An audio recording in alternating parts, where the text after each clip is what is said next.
Mga bagong senador ng 20th Congress hindi pa nakakapanumpa bilang senator judge para sa impeachment court. Ayon po ito kay Attorney Tongol. Detalye na balita mula kay Raymond at pa sa RH28. Raymond, good morning. Hindi pa maaring makapanumpa ang mga senador na bagong miyembro ng 20th Congress bilang senator judges sa impeachment court hanggat wala pang napipiling bagong leader ng Senado.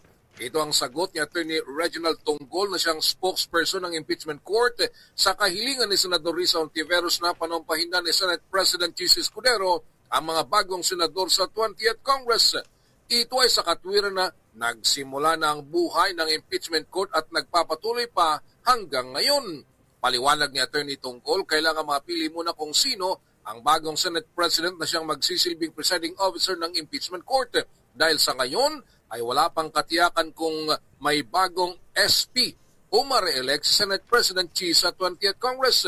Kailangang hintayin ang pag-convene ng 20th Congress sa July 28 bago makapanumpa ang mga bagong senator judges sa impeachment court.